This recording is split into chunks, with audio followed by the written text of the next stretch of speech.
Good afternoon, everybody. I know some people are still coming into the room, but we thought we'd get started. I am Christina Paxson. I'm president of Brown University, and I'm thrilled to welcome you to today's very special Black History Month lecture featuring our guest speaker, Bankole Thompson. Let me just start by thanking the NAACP Providence Branch and President Jim Vincent, as well as the Center for the Study of Race and Ethnicity in America, which we at Brown call CSREA, and its director, Professor Tricia Rose, for all of the work that's gone into organizing today's event. And so today, Mr. Thompson, who will be formally introduced in a few minutes, will be speaking about the responsibilities that major institutions have in addressing racial inequality. Now, I expect that everyone in this room knows that as a nation and a world, progress towards racial equity has been uneven. And time again, in much too recent memory, we see evidence, often vivid evidence, that discrimination and inequality, inequity, and hatred are very much alive. And you know, this leads to a question. And I think this is hopefully where the discussion will go today. What role can major institutions, and from my mind, universities, play in addressing racial injustice and systemic racism? And the good news is that there's so much we can do and what we must do, and in ways that's aligned with our tripartite mission of education, research, and service. And let me just say a few words about each, and then we'll kick it off. In terms of education, you know, I believe that we have to ensure that our campuses are places where Black students come in increasing numbers, and that the environment is one in which they thrive. And we've made progress. There's certainly much more to do. Earlier this year, a task force on anti-Black racism made some excellent recommendations that we're pursuing. One of those was to strengthen our partnership with HBCUs. And I'm especially proud of our 58-year-old partnership with Tougaloo College, which is an HBCU in Mississippi. I'm going to visit later this semester. I haven't been there for a while, so I'm really excited about that. And earlier this week, we had a fantastic announcement about a new gift that will support scholarships for Tougaloo students while they're at Tougaloo, but also when they come to study at Brown during college or as graduate or medical students. And in the coming year or so, you can expect to see an expansion of Brown partnerships with HBCUs, including but not limited to Tougaloo. Research, second part of our mission. And we really have to marshal our intellectual resources to combat racism and injustice. So I'm very proud that Brown's Center for the Study of Race and Ethnicity in America, CSREA, which is hosting us tonight, co-hosting us. This center plays a very central role at Brown in advancing knowledge on racial injustice and systemic racism. The center was established in 1986. It was one of the very first academic centers anywhere in the country to be dedicated to research, scholarship, and academic engagement on issues of race and ethnicity. And it's been led in recent years by the fantastic Professor Tricia Rose, who you'll hear from soon. The center is nationally recognized, and its work really focuses on building a greater understanding of society, and with the goal of creating a more just and equitable world. So the last component of our mission is service. And part of that is fostering community partnerships. So I want to recognize our partnership with the NAACP Providence, our growing partnership. Jim Vincent connected with me last fall. Some of his people in the shop came over and we had a great conversation. And that's where the idea for this lecture came from. It's really because of our ongoing communication that we're together today. So working with and support of community organizations like the NAACP Providence, it's essential to Brown's work, and I very much look forward to a continued growing partnership. So with that, I'm going to turn it over to Jim, President of the NAACP Providence Branch. Jim, thank you. Well, thank you, President Paxson, and thank you for your partnership. Certainly, you are a great partner.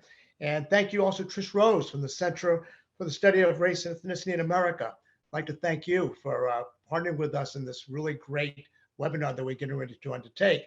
And I'd like to thank Nicole Tingle from my team and Bankole Thompson, the keynote speaker. The theme of the NAACP, the oldest and largest civil rights organization in America this year, is protecting our democracy.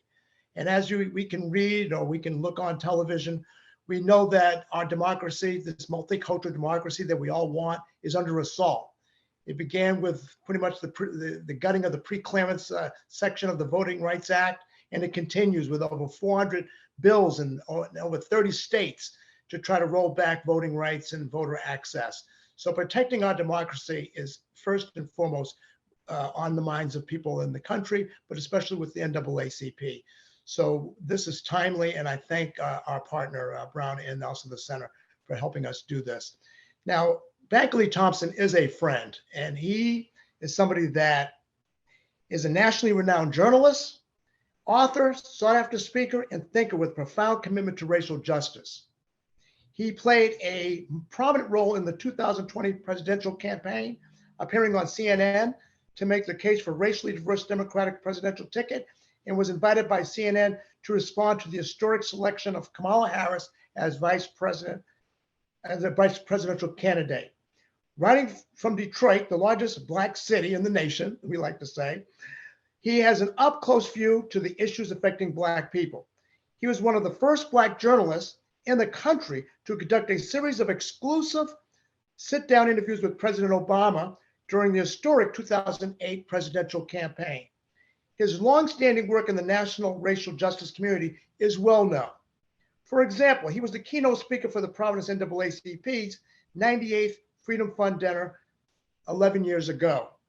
His work inspired the founding of the Pulse Institute, a national anti-poverty think tank, which has attracted anti-poverty champions, civil rights leaders, and historians like Dr. Bernard Lafayette, Herb Boyd, Sister Simone Campbell, Dr. Arun Gandhi, Bishop Charles E. Blake as members of the Institute's National Advisory Board. Because of the impact of his public service, journalism, and push for racial equality, the University of Michigan Bentley Historical Library in 2015 established the Bankole Thompson Papers, a comprehensive physical and digital collection to document his work for students and scholars for posterity. The Bentley houses the papers of every Michigan governor and significant actors in the state. Given the weight of tonight's subject this evening during Black History Month, there is no one better to do justice to the subject than Bankole Thompson, my friend, one of our most foremost Black opinion columnists in the nation. So without further ado, Bankole Thompson.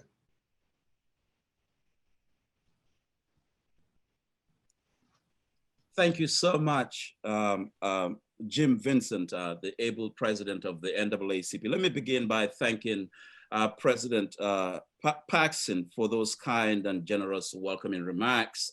I said to her earlier that I was hoping to visit your campus in the not too distant future to engage further on the important issues that you highlighted in your comments, historical Black colleges. I want to take the opportunity to commend your willingness as the leader of this premier institution to open the door to a mutually needed dialogue and pragmatic engagement with the leadership of the Providence branch of the NAACP in ensuring that equity, fairness, and racial justice are more than just watchwords for this institution of higher learning. In the era of national reckoning on racial justice, there is no greater opportunity to demonstrate a serious commitment to tackling the challenges of racial inequality within and outside of Brown University than to enter into a partnership with one of the oldest and most respected chapters of the NAACP, the Providence branch, whose work in being able to get things done, let me repeat, get things done in the modern era is well documented. Jim Vincent, the able president of the NAACP Providence branch, again, I want to thank you for your long-standing commitment to the ideas that have informed the historic Black freedom struggle. Thank you for your leadership in pushing the envelope in Providence and for being instrumental in the presentation of tonight's racial justice experience. It was more than a decade ago, Jim and I met at a national conference of Jewish and African-American leaders held in Detroit and organized by the New York-based Jewish Council for Public Affairs. I believe then it was not an accident of fate that the conscientious rabbi at the time, Steve Gutto, who was the president and CEO of the Jewish Council for Public Affairs, invited me to be one of the speakers at the JCPA conference, where I would meet Jim, a fellow ally in the Black freedom struggle. After that Black-Jewish engagement, I would be in Rhode Island to keynote the 98 Freedom Fund dinner. Jim has been sharing with me lately the challenges as well as the opportunities to meet the demands of racial justice in the state of Rhode Island. I'm glad to see that his leadership is netting some significant gains in the highest places of political and economic and judicial power where Black lives should matter. To Nicole Tingle, Sister Nicole, the able secretary of the Providence Branch of the NAACP, thank you for your work. And thank you for what you do in marching with Jim on the front lines of justice and together confronting the monstrosity of injustice. I want to recognize Dr. Tricia Rose, the director of the Center for the Study of Race and Ethnicity in America, which is co-sponsoring tonight's Freedom and Justice Experience, and who will moderate a Q&A session following my presentation. I want to speak this evening on the enduring theme, why major institutions must address the fierce urgency of racial justice. President Paxson, the nation is at a crossroads. Our democracy is on life support. Wounded racial justice is laying down in the emergency room of our institutions across this nation and waiting to be attended to by justice and fairness-loving doctors of equality, as Black people continue to carry with them the scars of historic bigotry and the burden of contemporary racism. There's a serious urgency right now in the nation for the surgeons of freedom to perform on the maladies of racism and the philosophy that produces it. The calling to respond to this racial emergency is a moral, political, and a historic obligation because of the injurious impact of centuries of well-orchestrated and well-entrenched forms of institutional racism and Black exploitation codified into the founding of this republic. It continues to have debilitating effects on the lives of Black people who at every turn have to prove their worth and their allegiance to a nation that has largely given them nothing but suffering, dejection, and suspicion in return. President Paxson, a nation where once upon a time the chief priest of American jurisprudence, Roger B. Taney of the United States Supreme Court, declared in the 1857 Dred Scott case that Blacks had no rights which the white man was bound to respect, and that the Negro might justly and lawfully be reduced to slavery for his benefit. He was bought and sold and treated as an ordinary article of merchandise and traffic whenever profit could be made. This was the preeminent validation of white supremacist ideology that has permeated throughout every facet and institution of American life. From that diabolic and racially corrosive decision of Chief Justice Taney rendered from the highest seat of judicial power in this nation to dehumanize and decimate Black people, to the 2020 public execution of George Floyd, America is adept at reminding us that a Black man or woman has no rights for which white people are bound to respect. When George Floyd cried out for his life, calling out his mother by appealing to the compassion and care of Black womanhood and telling us that he cannot breathe, as white police officer Derek Chauvin pressed his knee on his neck, and as Chauvin did, Chauvin gestured to the public like he had just won an Olympics medal, and acting like he was participating in the Roman gladiator sports contest. President Paxson, that cry from Minneapolis, heard across the globe, that cry represented centuries of Black lamentations, heard through the great pipelines of history. Hence the fierce urgency for institutions to move swiftly to address the vexing question of racial justice that brought thousands of people to the streets and across the globe in a rare form of unified commitment in defense of Black life. Justice Taney is no longer alive, but the philosophy that he espoused in the Dred Scott ruling from the most powerful branch of our judiciary still remains ingrained and chokes every effort to achieve racial equity. White supremacist philosophy has sons and daughters who proudly wear the emblem of racial prejudice against Black people. And in the most modern and disgraceful example of such display was the march in Charlottesville. To undo such, we must immediately summon the conscience of the nation and insist that America, white America for that matter, lives up to the true meaning of the creed in the Declaration of Independence, that all are created equal. But to challenge the conscience of the nation, we must demand accountability from the institutions that bear the nation's insignia and strength. America's strength, we are reminded repeatedly, is in its institutions, which represent the hallmarks of what the nation stands for. Whether they are educational institutions, business institutions, religious institutions, the media, they represent the American credo of ingenuity and its traditions. Among them is Brown University, where we are tonight virtually, whose own connection to the history of Black enslavement is well documented. Among them is Yale University, whose involvement to the historic enslavement of Black folks is well documented. Among them is Harvard University, which is reckoning with its own ties to slavery. Among them are major corporations, titans of our capitalist system, that descend on the Black community like vultures to simply reap billions and millions in annual profits by marketing products to the Black consumer market. Yet the captains of industry who lead some of these companies walk away from any kind of tangible commitments and action items to advance racial equity. Even as they register enormous profits at the expense of the Black consumer market, their corporate boardrooms, let me repeat, their corporate boardrooms are insulated and isolated from serious discussions about justice and equality. Among them are foundations, some of whom are notorious for choosing what I have long described in my writings as a helicopter approach. It is an approach that simply surface scratches the issues and allows foundations to impose their own vision, their own plan from above about how to solve issues in the Black community, instead of getting into the trenches of inequality and poverty in urban centers to root out the problem. Instead of going to the Providence branch of the NAACP and said, we want to get to the bottom of the issue here.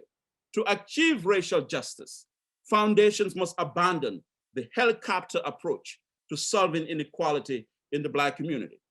But when we look at the modus operandi of some of our major institutions, President Paxson, they have so far given the Black community a bad check. A case in point, since the death of George Floyd in 2020, some major corporations and their foundations pledged $50 billion, I didn't say 50 million, $50 billion to address racial inequality. According to an analysis from the Washington Post, only 70 million went to groups focused on criminal justice reform. History is beckoning this evening on Brown University to lead the way on meaningful institutional accountability and racial justice. Because this institution, at different times during the civil rights movement, hosted the Reverend Martin Luther King Jr. and Malcolm X, two of the greatest 20th century Black leaders. President Paxson, it is not lost on me tonight that Brown University, with an endowment in the billions of dollars, has the resources and the tentacles to move us in Brown v. Board of Education with all deliberate speed to lead in restorative and reparatory justice in the grand struggle for Black liberation. Brown must see the urgency of this quest to provide bold and courageous leadership in pushing for racial equality as tied to its own destiny and future success as a transformational university. The two cannot be seen as mutually exclusive, they're mutually inclusive. Beyond establishing a memorial to slavery and publicly acknowledging its connection to the scourging history, I say tonight, Brown must work with all deliberate speed to increase its student population, Black student population, which is currently at 6%. The future well-being and presence of Black students at Brown will also determine whether the institution moving forward can bend the moral arc of the universe towards justice. in committing to a sweeping and a radical inclusive vision that reflects and captures the essence and substance of the growing racial demographics of our nation. Brown and its leadership have a historic opportunity to go in the words of Ralph Waldo Emerson, where there is no path and leave a trail. It can stand out as a light among the Ivy Leagues in this nation. In doing so, Brown should heed the words of Dr. Martin Luther King Jr., delivered on the steps of the Lincoln Memorial. Dr. King said, and I quote, "There is no time to engage in the luxury of cooling off or to take the tranquilizing drug of gradualism. Now is the time to make real the promises of democracy." That is why the partnership between the Office of the President of Brown and the leadership of the Providence Branch of the NAACP is crucial to this effort and in this month of Black history. But I realize that there are some institutions who may not see this need to travel with me down the road of racial justice, because they have failed to realize that the meaning of democracy has meant differently for Black people. Some of them are quick to tell us, pull yourself up by the bootstraps. Oh, Bankole, I'm not listening to that. I don't have time for institutional accountability. But let me remind the skeptics tonight and the institutions that are hesitant to embrace the redemptive call for racial justice with the following questions that contradict our evolving democratic experiment. What does democracy mean in an America where, despite the removal of physical chains, Blacks are still wearing the economic and political chains of oppression? What does freedom mean in an America where, despite measured progress among few, Blacks are still languishing at the bottom of the tight and unbearable socioeconomic ship with no breathing room? What does democracy mean when a 12-year-old Black boy, Tamir Rice from Cleveland, can be shot to death by a white police officer for simply holding a toy gun? What does democracy mean when 26-year-old Breonna Taylor can be shot to death in her own home? What does freedom mean when a 15-year-old Black boy, Damon Grimes from Detroit, can die at the hands of a white Michigan State trooper for simply riding an ATV? What does freedom mean when police reforms right now remain elusive in our cities, even as we approach the 10th anniversary death of Trayvon Martin this weekend? A cursory examination of the many reports that were produced to mark the 50th anniversary of the Connor Commission concluded that Blacks are still behind in socioeconomic advancement when compared to other groups. The Economic Policy Institute offered this 2018 damning assessment of Black life, and I quote, "With respect to home ownership, unemployment, and incarceration, America has failed to deliver any progress for African Americans over the last 5 decades. In these areas, their situation has either failed to improve relative to whites or has worsened. Our major institutions must confront the oppressive social conditions that Blacks face in this age, and these institutions should not place any limitation to the possibilities of the freedoms that we seek." This insistence on freedom was indeed the calling and mission of Frederick Douglass, the 19th century prophet of freedom. Douglass powerfully triumphed over his own enslavement by forcefully representing the brilliance and yet conveying the agony of the Black race. He once declared to the children of our national conscience, I quote, "I deny that the Black man's degradation is essential to the white man's elevation." A righteous defense of Black life, a resistance statement to white supremacy. Frederick Douglass understood that he needed to challenge the disgraceful and immoral concept of property in man, which laid the foundation for the principles of racial superiority. Ralph Ellison felt that pain when he cried out in Invisible Man, and I quote, "They see only my surroundings, themselves or figments of their imagination, indeed everything and anything except me." And Ida B. Wells documented the pain and terror that Black life has been subjected to when she's gave the speech, Lynch Law in America, she said, our country's national crime is lynching. President Paxson, these are the pains that have been handed down from one generation to another with no resolution and no proper acknowledgement of the underlying critical issues that have rendered Black communities across this nation as deserts of hopelessness, rivers of tribulations, minefields of subjugation, enclaves of despair, and an ecosystem of despondency. As a writer who captures both the Black progress and the Black agony as part of the larger human experience, these are the Black lamentations that cry out for the need for institutions like Brown University and others to come to the table of racial equity and engage in a redemptive healing of our democracy and put resources on the table right now. Our major institutions also cannot be silent in the face of the inaction over voting rights legislation in Congress. There can be no progress, let me be clear. There can be no progress in our democracy if voting rights, the holy grail of the civil rights movement, remains under constant and deliberate assault. But I cannot address Brown this evening without pointing to a historical blueprint for how other white institutions responded to the fierce urgency of racial justice. A glaring example is the National Cathedral, which during the Civil Rights Movement, under its former dean, the Most Reverend Francis B. Sayer Jr., became a lantern in the white Christian community by standing with Dr. King and the leaders of the Civil Rights Movement. The National Cathedral under Dean Francis B. Sayer Jr. did not look the other way.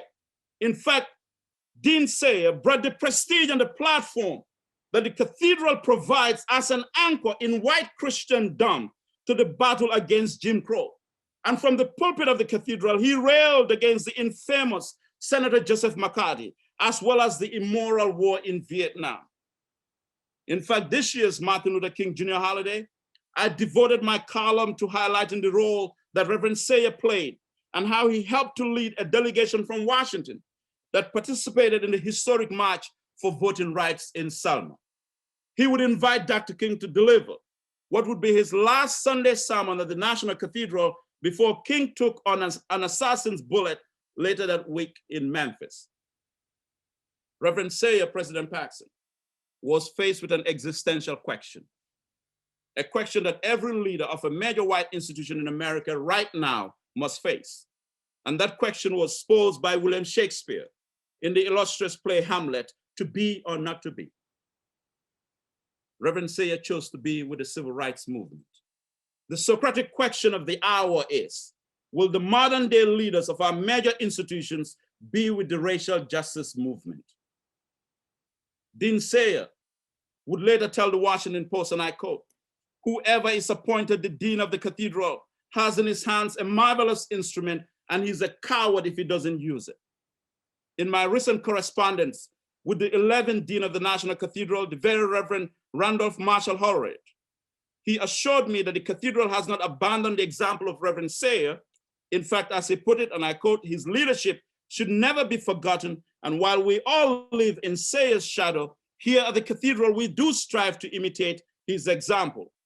What am I saying tonight, this evening, President Paxson? I'm saying that in Brown University, you have in your hands a marvelous instrument.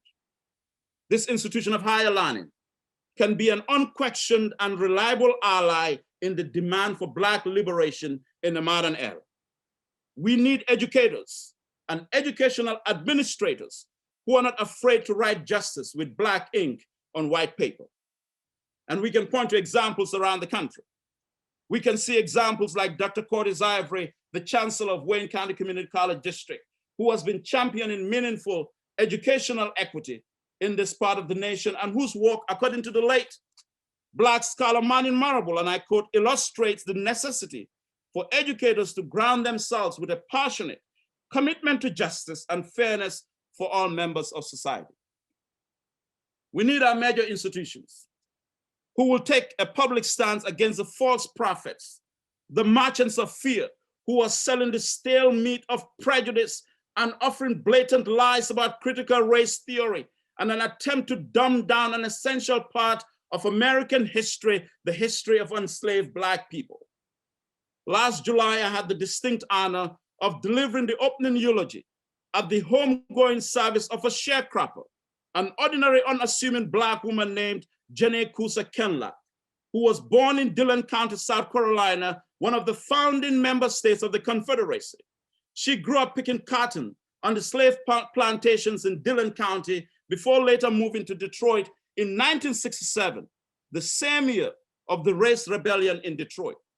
In lifting up the legacy of slavery, I told the congregation at Detroit's Tryon Church that Mother Kenlack's life was the definition of critical race theory, that the lives of Black women like her, whose blood and sweat contributed to building the economy, exemplify the larger and enduring meaning of critical race theory. Critical race theory cannot be divorced from the identity of America. Our major institutions cannot sit on the sidelines as the assault on critical race theory continues to be weaponized as a political cudgel and becoming a display of willful and pathetic ignorance. The legal scholar Derek Bell understood it so well when he embarked on locating the role that racism and inequality has played in our nation, and how the system of discrimination permeates every facet of our lives.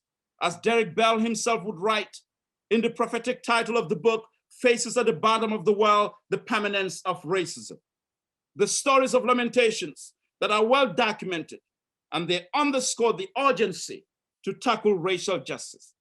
I've heard some of these stories of lamentations from my own late godfather, George Haley, the brother of Alex Haley, the author of Roots. George Haley, after graduating from the class of 1949 at Morehouse College, where he took classes with fellow students Dr. King and the historian and writer Leron Bennett, George would proceed to receive his law degree in the basement of the University of Arkansas Law School in Fayetteville. He became the second Black to graduate from that school in the Deep South. In the basement of his Silver Spring home in Maryland, before he died, he would share with me stories about how he was taunted and mocked by white students, and his professors feared for his life. His brother Alex would later write about George Haley's resistance to racism in the 1963 edition of Reader's Digest under the title, The Man Who Wouldn't Quit. George Haley did not allow racism to break him down. He would proceed after law school to Kansas to join the law firm of Stevens Jackson, which provided assistance on the desegregation Brown v. Board of Education case. In a remarkable and profound completion of a cycle of history, George Haley would receive Dr. King in Kansas in 1968. When King spoke at Kansas State University, he would go on to serve under 7 American administrations, presidents. In his book, Crusader for Justice, the late Detroit civil rights hero and former senior judge of the US Sixth Circuit Court of Appeals, Damon J. Keith, one of the most brilliant minds to ever sit at the pinnacle of American jurisprudence, painfully recalled how he was openly and racially humiliated during a conference standing in front of a hotel with another judge as they were getting ready to attend a lunch meeting.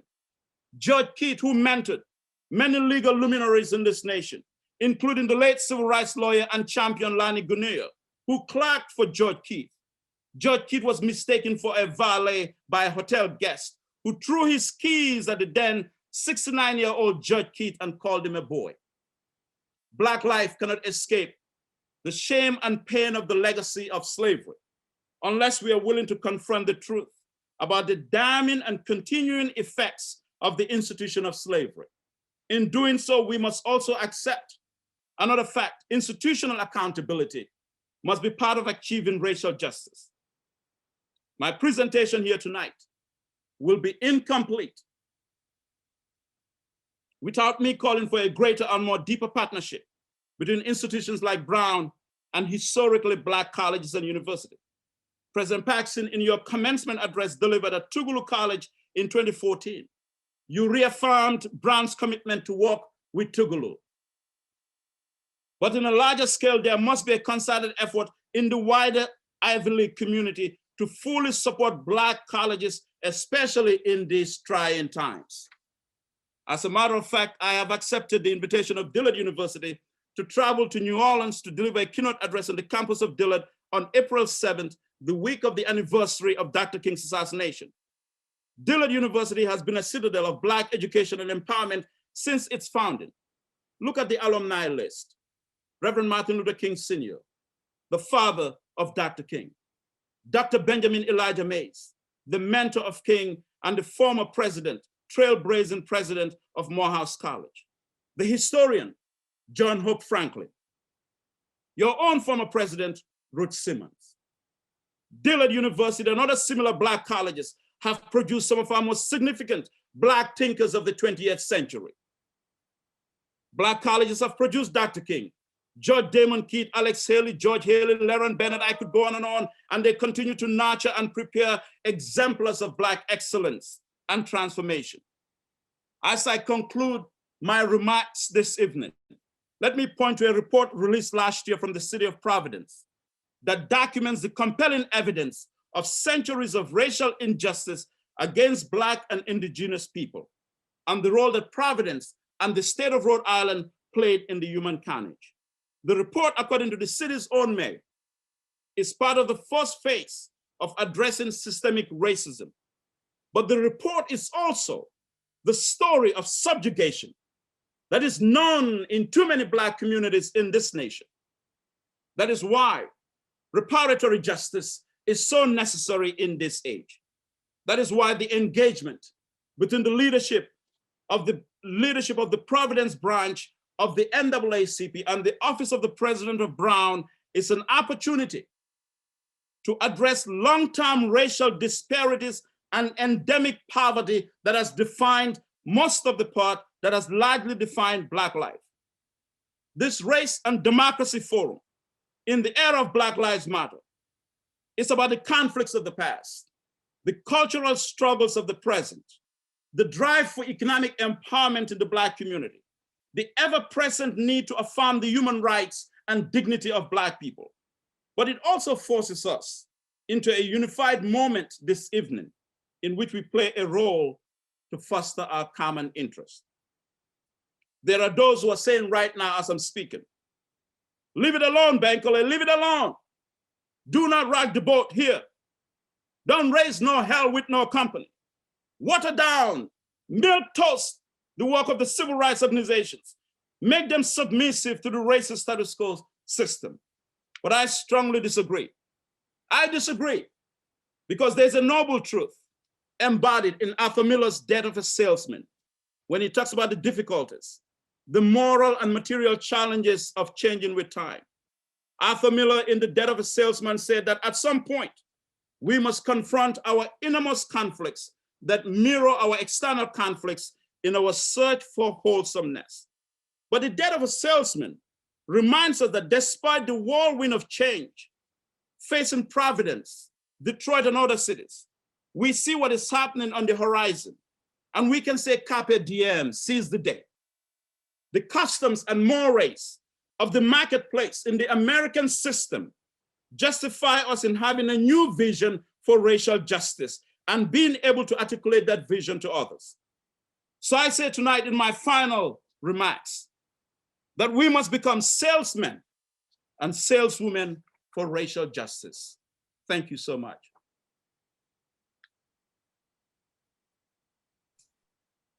Thank you so much, Bankole. I really appreciate this. Very inspiring and incredibly powerful comments. Very much so.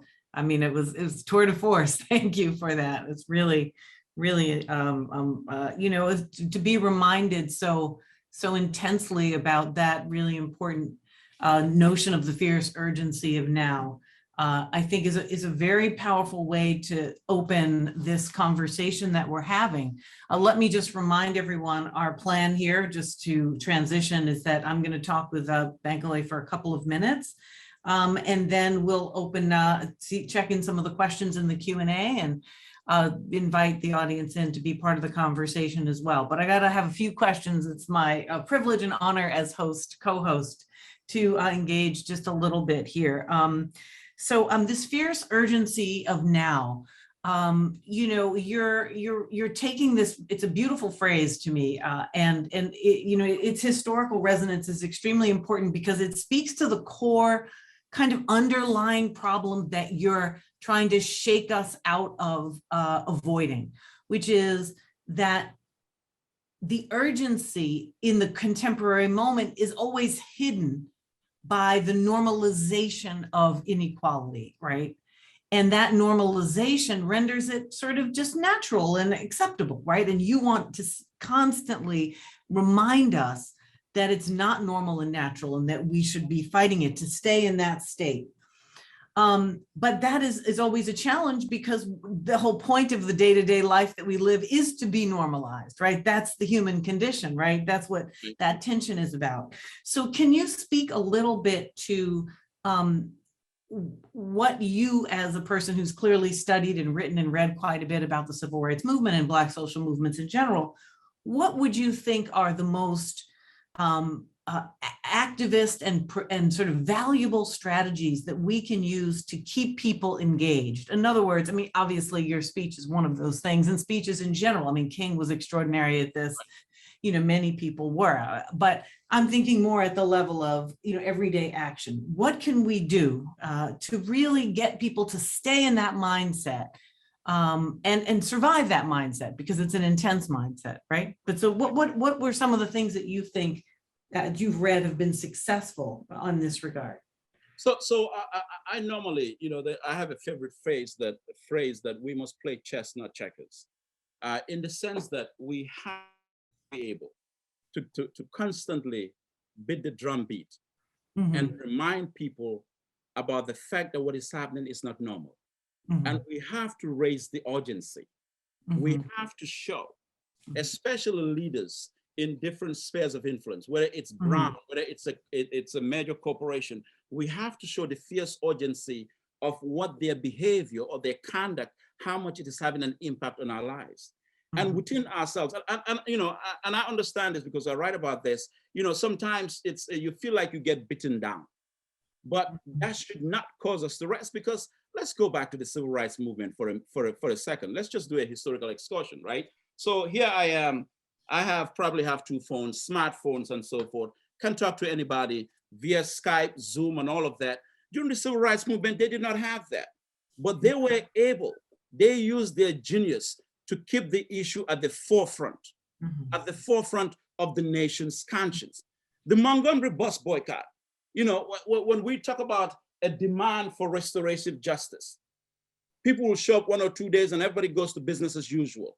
You know, I remember in 2005 when Hurricane Katrina happened, Harry Belafonte gave a speech in Gary, Indiana, in 2006, which Gary, Indiana was it was the 40th anniversary of the National Black People's Unity Convention.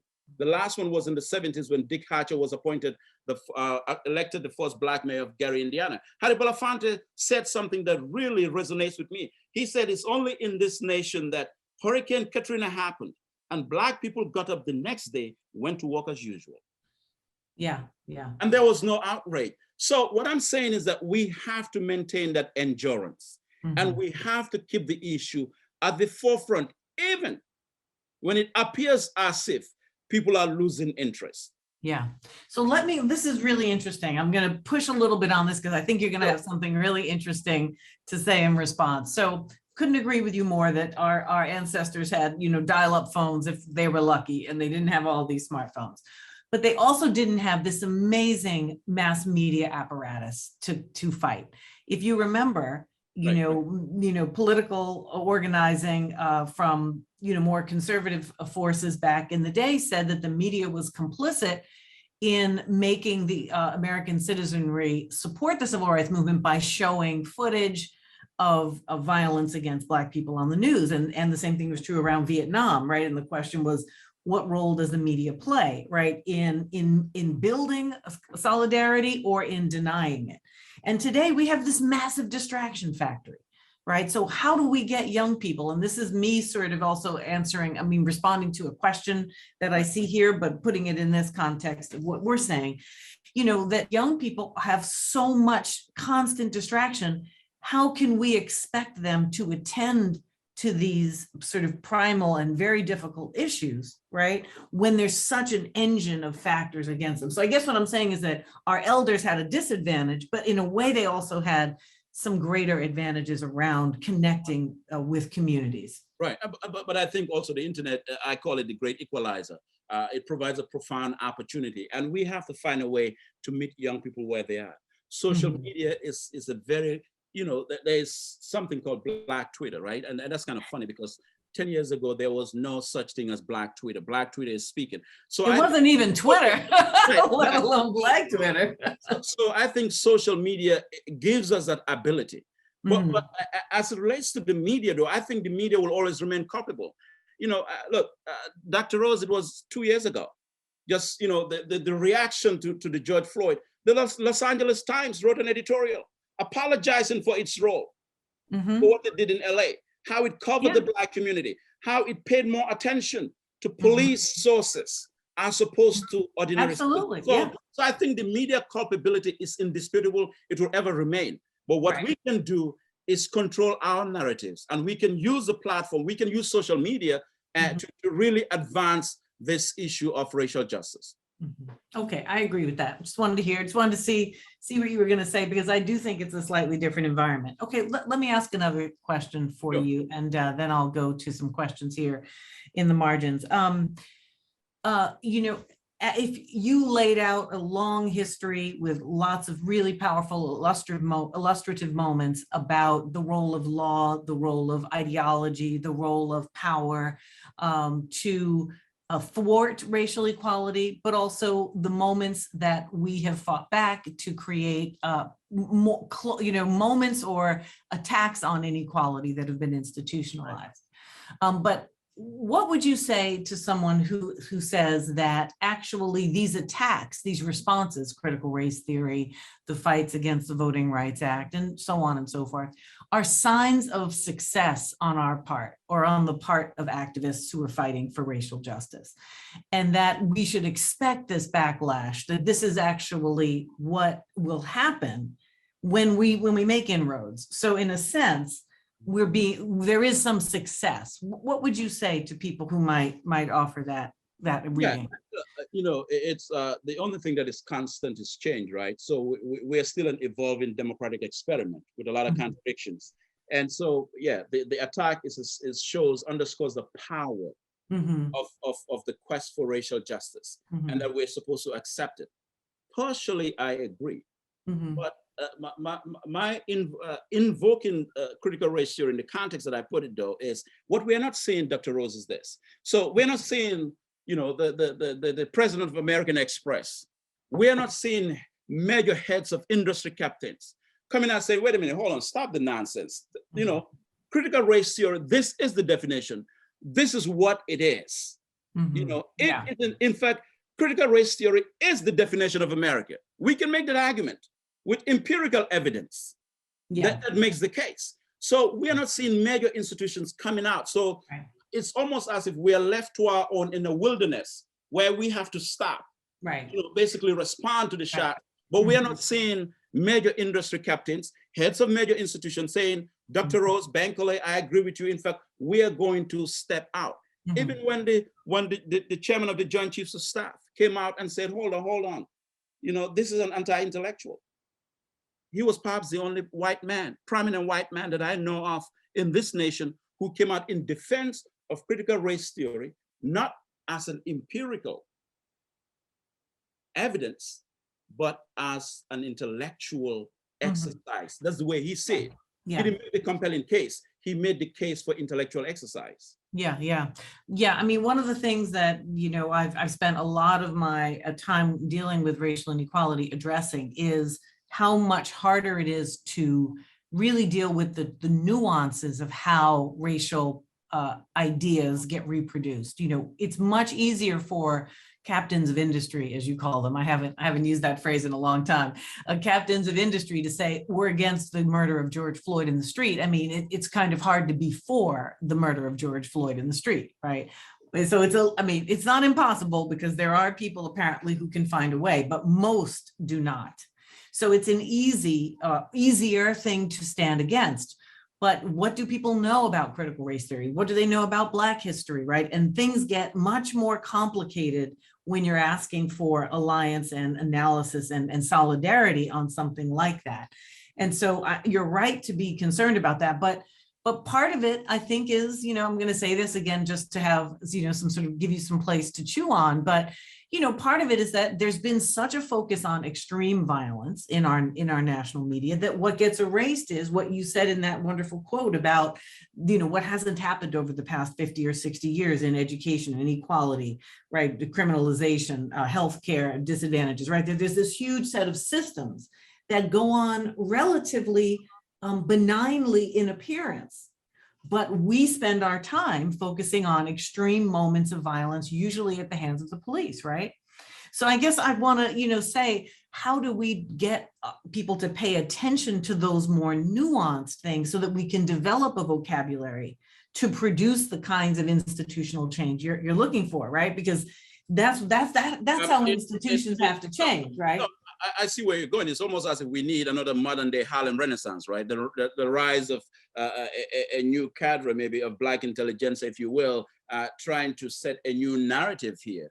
And I think the Black Lives Matter got it in terms of when it started, because look, it captivated the attention of the world.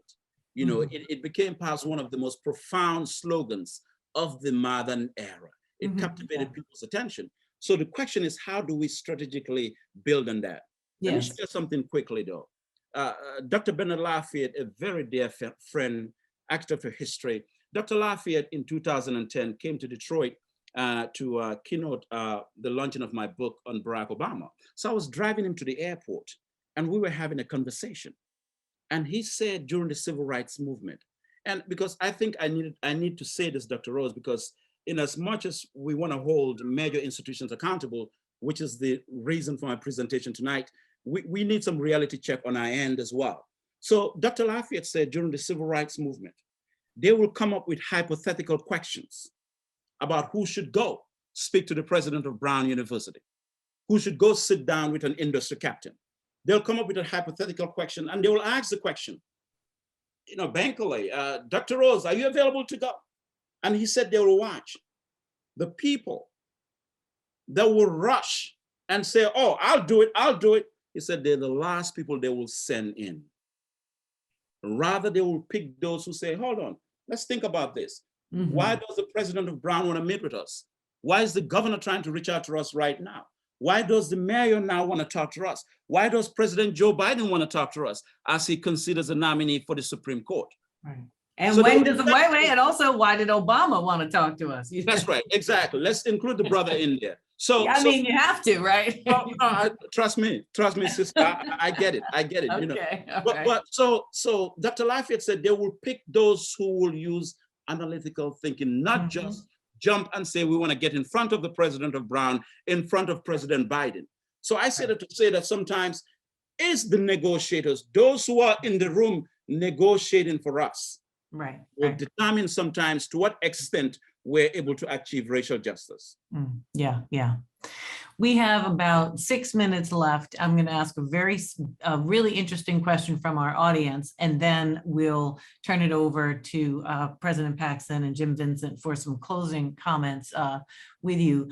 Someone in our audience wanted to know how we can use, and I'm going to add a word here, productively, sort of use productively anger to fuel social movements. And so I read that question to be about, not just about how to use it, but also the dangers of anger, right, as an organizing practice. So how would you, what kind of advice would you give, especially young people who are angry and hurt and overwhelmed?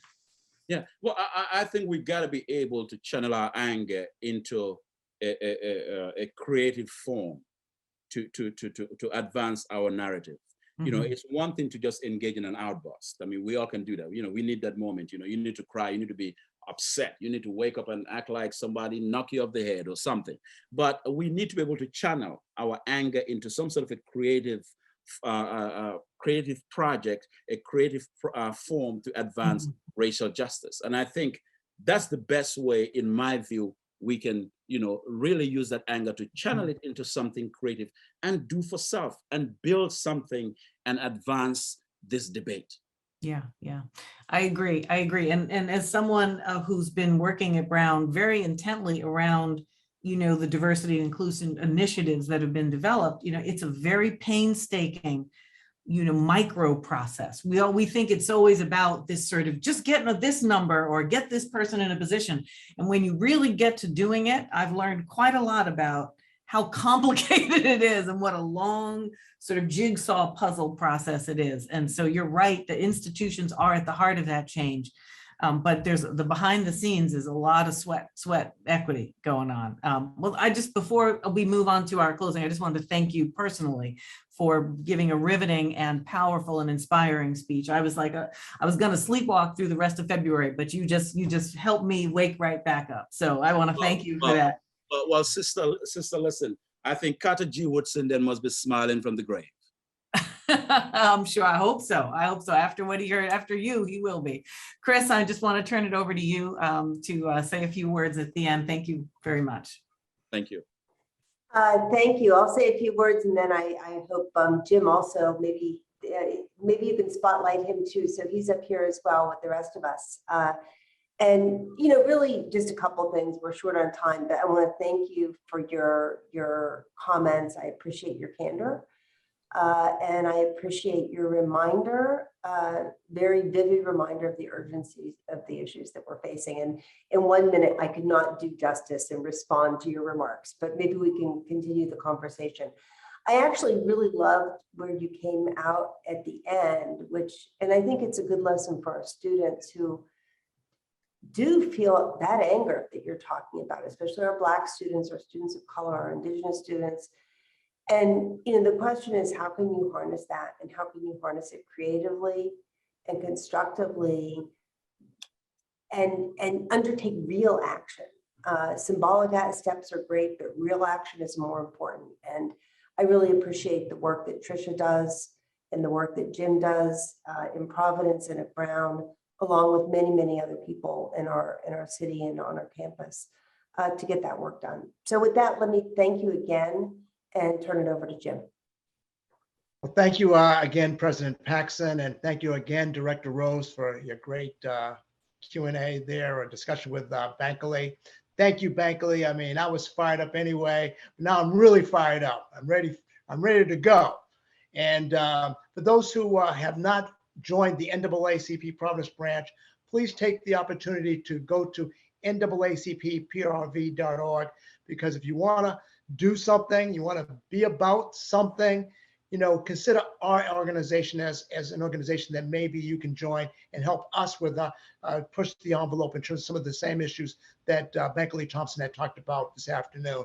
And if not us, please get involved with somebody. Please just get involved. But I'm asking you to join the NAACP Providence Branch and join this wonderful partnership we have with Brown University and the Center for Race and Justice in America here. So yes. Thank you all for tuning in. This has been great. Hopefully we can make this an annual Black History Month event. I think we can talk about that with Brown University and the Center. So thank you, Bankole, for all those great words. Thank you, Nicole Tingle, from my team, for all the work you do behind the scenes. And thank you very much, audience, for tuning in and joining us this afternoon. Bye for now. Yes, indeed. All right. Take care, everyone. Thank you so much.